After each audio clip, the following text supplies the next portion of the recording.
Coming up on Network Africa, Russia's Foreign Minister Sergei Lavrov welcomed in Pretoria for talks with his South African counterpart Naledi Pandor. United Nations Human Rights Chief Volker Turk condemns killing of Eswatini activist Thulani Maseko. Plus, Chinese community in Nigeria and South Africa join in on Lunar New Year celebrations.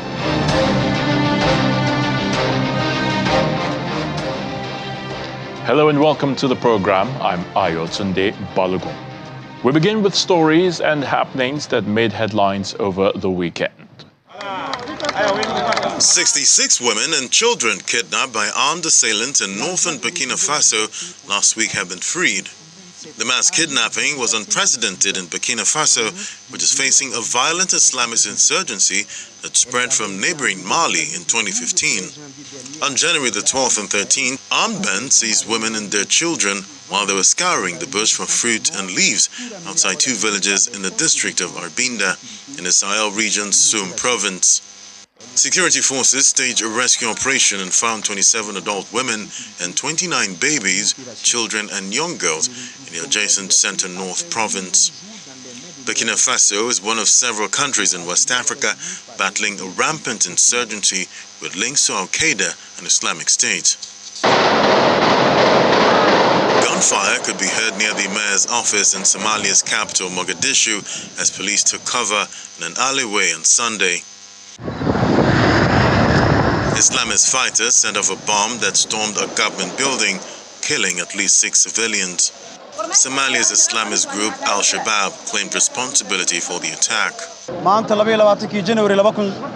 12:30 p.m., January the 23rd, militants attacked the Benadir Region Administration headquarters, and Somali security forces defended themselves and stopped the attack.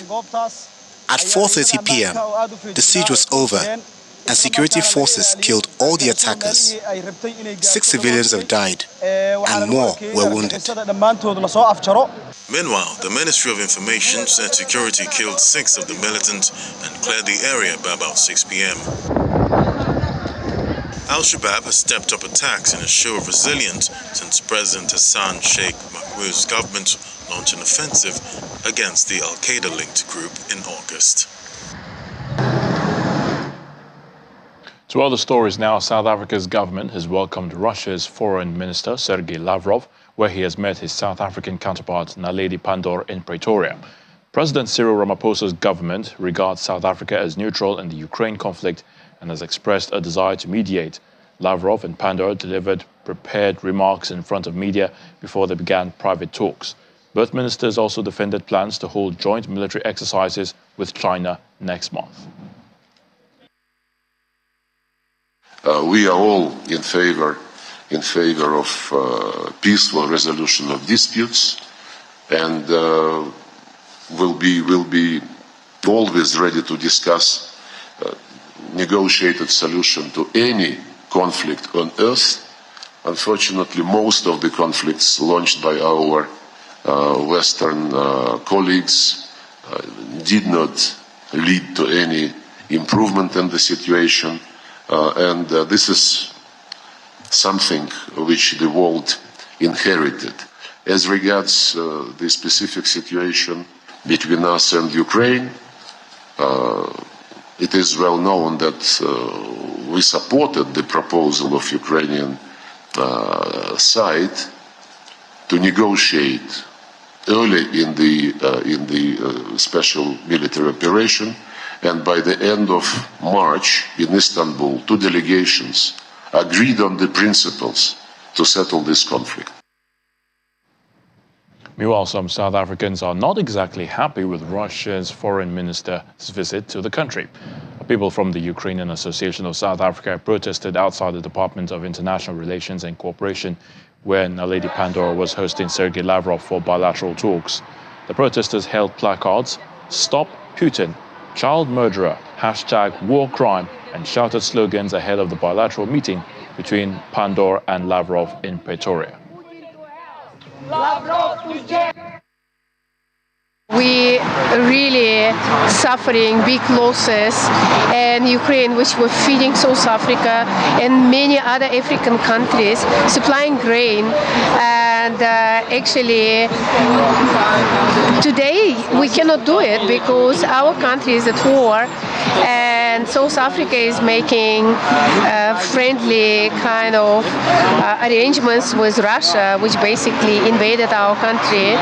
I would tell him to stop lying, because he is the main liar for Putin and their regime, and to stop trying to deceive everybody in the world as to what they are doing in Ukraine and what their purpose is, and to admit that it's nothing else but a genocidal colonial war on the Ukrainian people, and to stop it and to immediately withdraw all their troops, and most of all stop cowardly bombing our hospitals and our schools and apartment blocks.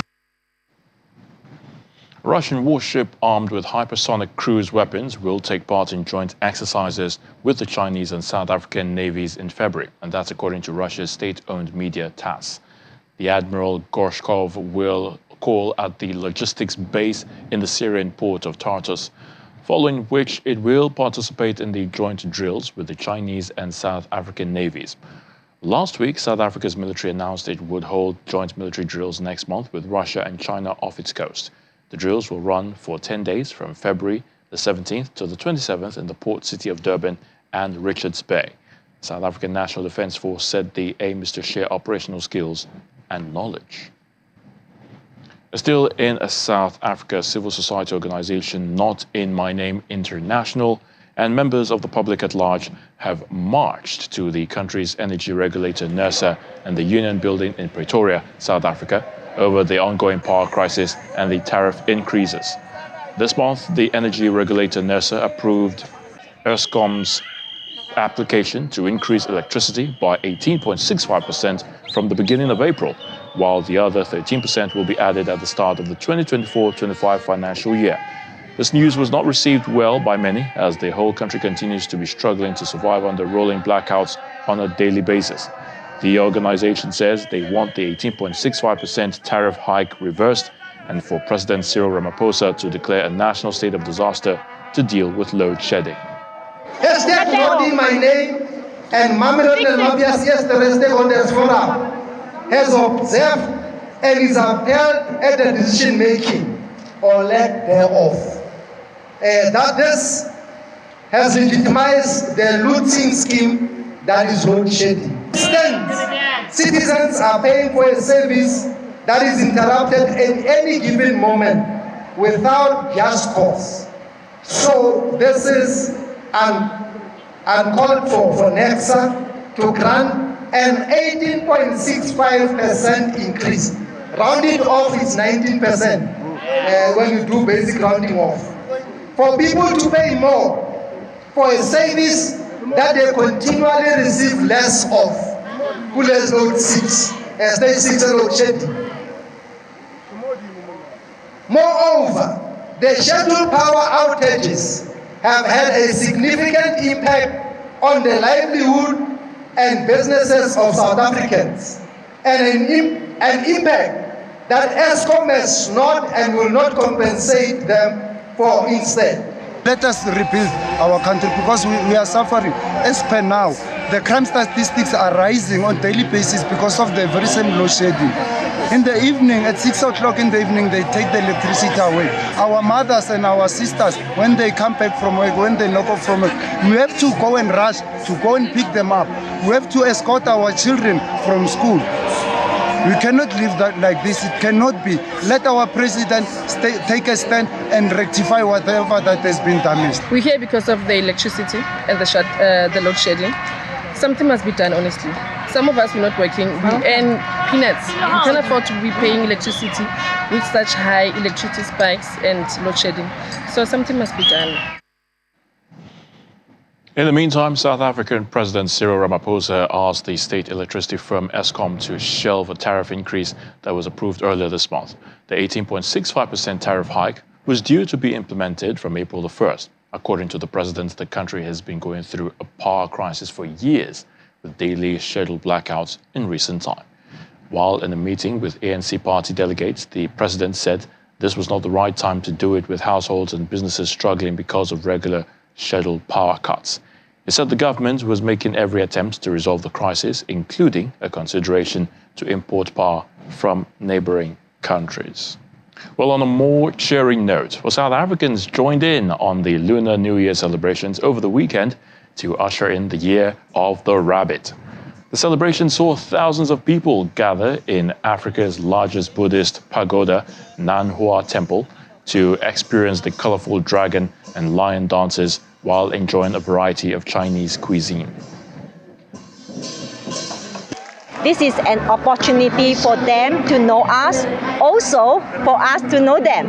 It's not just to, hey, come here and know us, but we need to create some form of activities and events in order for us to be able to talk to each other. It's just nice to experience the different cultures, I guess, and to see how different religions can, intertwine with each other. I just came here to experience the Chinese culture and whatever was going to happen here. I've never been into such one of the events, so it's actually my first time. Basically, I just want to see the feelings of celebrating a Chinese New Year in South Africa, so it's kind of nice. Now, the United Nations Human Rights Chief Volker Turk has condemned the killing of Eswatini activist Thulani Maseko and called on the kingdom's authorities to investigate what actually happened. Maseko was sitting in his living room at home with his family on Sunday in the town of Luyengo when gunmen shot him through a window. According to Mr. Turk, Thulani Maseko was a stalwart of human rights who, at great risk to himself, spoke up for many who couldn't speak up for themselves. He adds that the Eswatini authorities must also ensure the safety and security of all Eswatini people, including human rights defenders, journalists, and political activists, and to protect civic space. Still ahead on the program, U.S. Treasury Secretary Janet Yellen says Russian oil price could save Africa countries $6 billion annually. The details in a moment. Please stay with us. Welcome back. Right, let's talk to Maximus Ogbonna, President Emeritus of the Nigerian community in China, who joins us with his family in Guangzhou. Great to have you on the Network Africa. Yeah, good evening from here. Yeah, pleasure to be here. All right. Hello. Yes, great to have you indeed. Now, as a Nigerian living in China, what has been your experience with the Lunar New Year celebrations over the years? What can you tell us? Yeah, exactly. Yeah. For example, a bit introduction. My name is Maximus Ogbonna. I'm the President Emeritus of Nigerian community here in China. Okay, let's have a little history about the Lunar New Year. In China, we call it the Spring Festival celebration.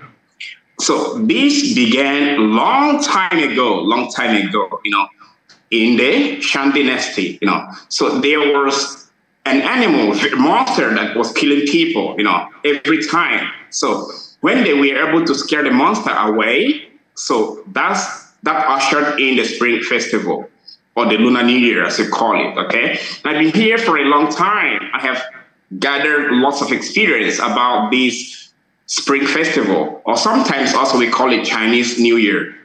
The most important one there is what we call the family reunion. It's very important.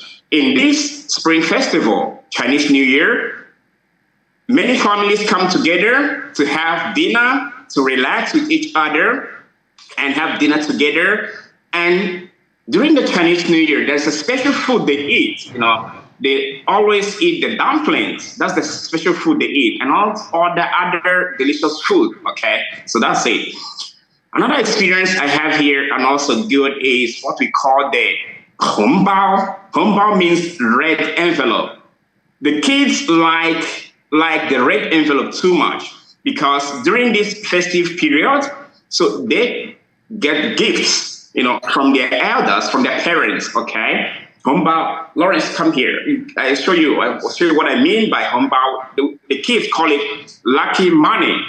They get it from the parents. And yes, can you see my son? Where's the Hongbao? Oh, brilliant. Can you see his lucky money? Bring it out. So yes, indeed. So that's yes, what indeed. they receive. Yes, that's what they receive every time from the elders and the parents, okay? The kids are very happy. And another experience I have here is during this time, they go out to visit their elders, okay? Families, relatives, okay? And we call it peaceful reunion, each time. And also this time also, they set up fireworks, because they believe that these fireworks can ward off devils, okay, and bad spirits, okay. So that's what they believe. So that's interesting. It. And another experience here is also, another experience also is that I know you can go on and on and on and on and that's very, very quite remarkable. But let's just so we don't spend too much time on that one. Of course, this is the first celebration since the COVID pandemic. Tell me, is it any different from other celebrations? Very quickly. Yeah, different. There's different because for the past 3 years during the COVID-19, there was a little bit of restrictions, okay? Because before you travel, you go for a test, 48-hour test, So people, didn't travel much. But since the lifting of these restrictions, many people traveled. Many Chinese traveled now. About 2 billion people traveled this time around. So that's a difference, During the COVID, many people were unable to travel because of because they're afraid of the situation, But now the difference is people travel more. Chinese people have not seen their loved ones for the past 3 years. So the difference now, they were able to travel and see their parents, their relatives, their loved ones. So that's the main difference now. All right, so let me now put this question to your wife over there, who is seated just right beside you, just based on what you just talked about. Has your family ever been to Nigeria, and what do they love about the country in Nigeria? No, her English is not good, so her English is not good. Okay, so that's what me go Nigeria. Said no. Oh, she has not been there, but I've been there with my daughter. I've traveled with my daughter. Each time I want to go with my wife. No, she was busy or one or two things we foiled the trip. So, but I have been there with my daughter and she loved the place. So I would suggest that you still miss home back here in Nigeria, even though you're there in China, in Guangzhou. Yes, normally from east to west, north and south, home remains the best, okay? I miss home because my parents are still there, my brothers, my sisters, my friends, I miss all of them. And I hope to travel back, this year, sometime this year. Because for the past 3 years, I was unable to travel because of the situation, because of the COVID-19 too. But this time, I hope to travel, and this time also maybe with my wife too, and my 2 kids, okay? My daughter is 12 years old, and my son here is 6 years old. So I hope to travel this year, because I miss my family, I miss my people back home. But normally China is my second home, because I've been here for a long time. I have my house here, I have my family here. So this is also my second home. All right, let's talk about, generally about the Nigerian community in China, of course, which you are the president emeritus.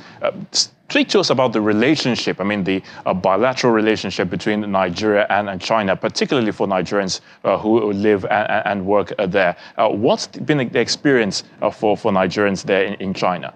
Yeah, actually, China and Nigeria as a country, they enjoy a very good relationship. And also, the thing, transfers also to the citizens. So the Chinese people and the Nigerians here, they have good relationship and they do well, more especially in business, okay? And they're doing, Nigerians here doing business and doing marvelously well. So the relationship between China and Nigerians here is on a very good footing.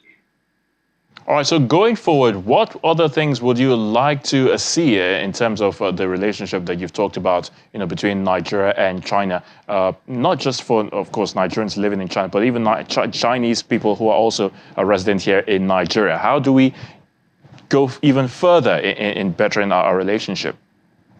What other thing needs to be done? Yeah, exactly. See, different people, different countries, they have different cultures, they have different way of life. So it's very important we understand each other. The Chinese people and Nigerians is very important, and live together in happiness and peace and love. Very, very important. Because the Nigerians here, living here, I'm sure they are doing well. I hope also the Chinese people in Nigeria, they're also doing well. And we Nigerians here, we are good people and law-abiding. I hope also the Chinese people in Nigeria will emulate the same, be law-abiding in Nigeria and be doing well. Because Nigeria is a very nice country, very beautiful country, very hospitable country. So I hope the Chinese people in Nigeria will enjoy our country in a relaxed way and in a very nice way. All right, well, certainly we'll leave it at that. Thank you so much, Maximus Ogbonna, President Emeritus of the Nigerian community in China. We thank you so much for your thoughts on Network Africa. Goodbye. Have a nice day. All right, the United Nations Human Rights Chief Volker Turk has condemned the U.S. Treasury Secretary Janet Yellen. It says Russia's war against Ukraine is hitting Africans particularly hard by exacerbating food insecurity and then putting an unnecessary drag on the continent's economy. Now, speaking in Senegal's capital, Dakar, Yellen said ending the war would be the best thing to help the global economy. But Treasury estimated that a group of 7 led price cap on Russian crude oil and redefined products to limit Russia's revenues could save the 17 largest net oil import African countries $6 billion annually. Russia's barbaric aggression against its neighbor is particularly being felt by Africa and its people. Russia's war and weaponization of food has exacerbated food insecurity and caused untold suffering. And the global economic headwinds caused by the actions of a single man, President Putin, is creating an unnecessary drag on Africa's economy. The United States is partnering with African leaders to mitigate the damage caused by Russia. Last year, we committed around $13 billion in emergency aid and food assistance, and we worked to unlock Ukrainian food exports in the Black Sea Grain Initiative, including those headed to Africa. We have worked with a coalition of countries to implement a cap on the price of Russian crude oil. And we will soon do the same for Russian refined products. The aim is to stabilize global energy prices and reduce Russian revenues. While the policy is in the early stages of implementation, Treasury estimates that it has the potential to result in around $6 billion in annual savings for the 17 largest net oil importing African countries. We believe that the international community, including China, needs to provide meaningful debt relief to help countries regain their footing. Timely debt relief is in the interest of both debtors and creditors. And with that, we draw the curtain on the program Network Africa. Many thanks for watching. I'm Ayo Tunde Balu.